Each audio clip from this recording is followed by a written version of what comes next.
Mexico City is burning. And POV, you're watching it live from your couch. Chaos erupted across multiple states following the confirmed death of Nemesio El Mencho Oseguera Cervantes, the elusive leader of the Jalisco New Generation Cartel, CJNG.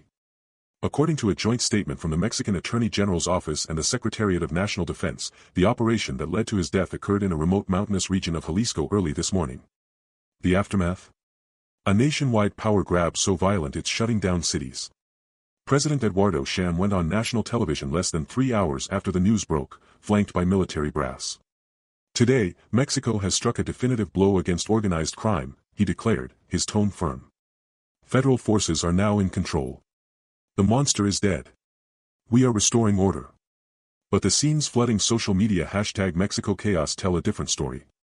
In Guadalajara, CJNG foot soldiers torched over 24 vehicles and buses, blocking major arteries. In Michoacán, rival cartel factions clashed in at least 6 municipalities, with local police reportedly retreating from stations. The current death toll, per preliminary reports from state authorities, stands at an estimated 47 civilians and security personnel in just the first 8 hours. But here's the plot twist that's got every intelligence analyst sweating. A secret, classified intelligence file, codenamed Project Blue Agave, was simultaneously leaked to key media outlets. This isn't just some police report.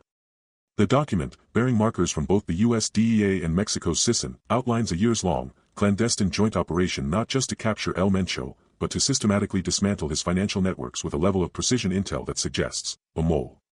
A deep, deep insider. The file heavily implies the takedown wasn't just a lucky raid, it was a meticulously timed decapitation strike. And the gaslighting is already in full effect. From the presidential palace, spokespeople are dismissing the leaked file as cartel propaganda, a desperate attempt to create confusion. Do not be fooled by these narratives, warned Security Secretary Alvaro Mendez in a hastily arranged press conference. But a senior U.S. official, speaking to us on condition of anonymity, countered, the operational details in that leak are too specific to be fake. Someone is sending a message. The violence on the ground is the cartel's Karen-level tantrum, a raw display of fury and a test of Sham's so-called control. But in the shadow war, a more dangerous game is unfolding. El Mencho, known for his almost paranoid security, had one final, encrypted communication channel. The smoke hadn't even cleared from the cartel's Karen tantrum when a different kind of bomb dropped. Forget the street-level chaos. The real story was unfolding in a digital shadow war, and investigative journalist Valeria Cruz had just found the detonator. Her source, a terrified mid-level finance guy inside the presidential security apparatus, had slipped her a single name: check the advisor's offshore trail. The advisor. Eduardo Rojas. The polished, Harvard-educated right-hand man to Security Secretary Alvaro Mendez, the guy publicly dismissing the El Mencho leak as fake news. Valeria's POV shifted instantly. This wasn't just about cartel infighting. This was a hostile takeover from the inside. According to banking records and shell company filings obtained by our network, Eduardo Rojas has received over $3.2 million in consultancy fees over the past 18 months. The money flowed from a series of holding companies in the British Virgin Islands. And the ultimate beneficiary? Not the Sinaloa cartel. The money trail leads back to the financial arm of the Cartel de Jalisco Nueva Generation, CJNG, El Mencho's own organization, the very group supposedly in a rage over his death. Let that sink in. The government's top security advisor, the architect of the state's anti-cartel strategy, was on the payroll of the rival cartel his boss was supposedly trying to crush. The violence wasn't chaos. It was theater. A calculated, brutal power grab designed to destabilize Sinaloa's hold while CJNG operatives, with inside intelligence, moved in. This isn't a leak. It's a blueprint, a former DEA analyst told us, speaking on condition of anonymity. El Mencho's final encrypted message wasn't a distress call. It was an execution order for his own succession plan, and he had a man on the inside to make sure it happened. Valeria dug deeper, connecting the dots from Rojas's suspiciously timed policy shifts to CJNG's territorial gains. She found a pattern: every time a joint operation targeted CJNG strongholds, Sinaloa assets would mysteriously get hit instead. It was the ultimate gaslighting operation, with the government spokesperson being the unwitting mouthpiece. Her investigation made her a target. Last night, her secure apartment in a quiet Mexico City neighborhood was breached. Not by cartel thugs, but by men wearing tactical gear with no insignia. Professional. Quiet. They took her laptops, her encrypted drives, and her. But they missed one thing. A backup. A final data packet, auto-sent to a dead man's switch email, contained the last communication from her original source. The video file is grainy, shot from a phone held under a table in a dimly lit bar. The source is sweating, his eyes darting. The video file was the smoking gun. It wasn't just about framing rivals or manipulating the news cycle. It was the blueprint for the endgame. According to the terrified source, a mid-level logistics coordinator for the CJNG, the cartel's leadership had a singular, audacious POV: the government was a weak, corrupt Karen that needed to be put in its place for good. And they were going to use the world's biggest party to do it. The plan, codenamed Operación Estadio, was a masterclass in gaslighting on a geopolitical scale. The World Cup in Guadalajara wasn't just a sporting event. It was the perfect diversion.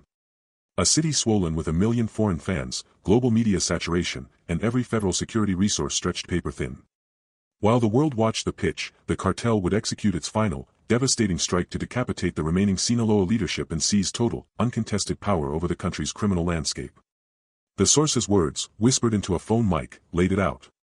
They're not hitting the stadium. That's the misdirection. The fear is the weapon.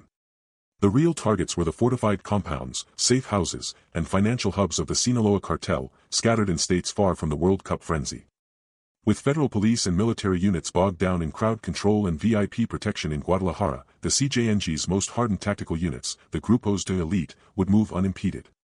It was a nationwide blitzkrieg designed to be executed in a single, coordinated hour. But the stadium was still key.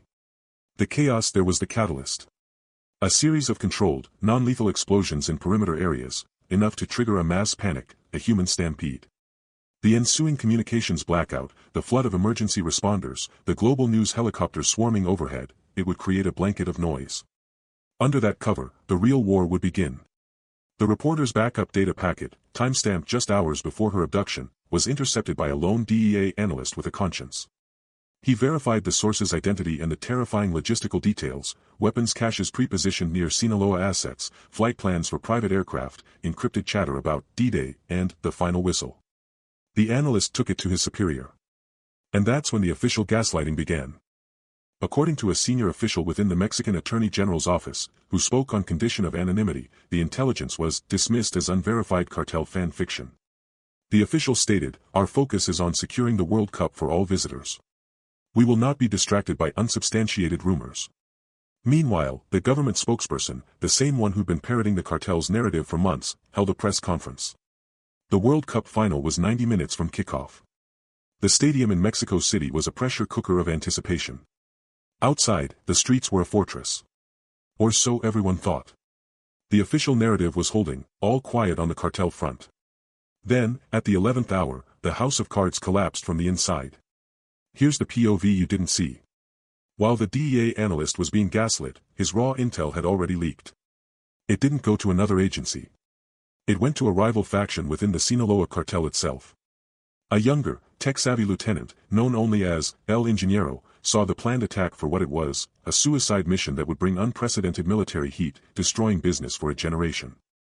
His betrayal wasn't about morality. It was pure, cold business calculus. He made one call.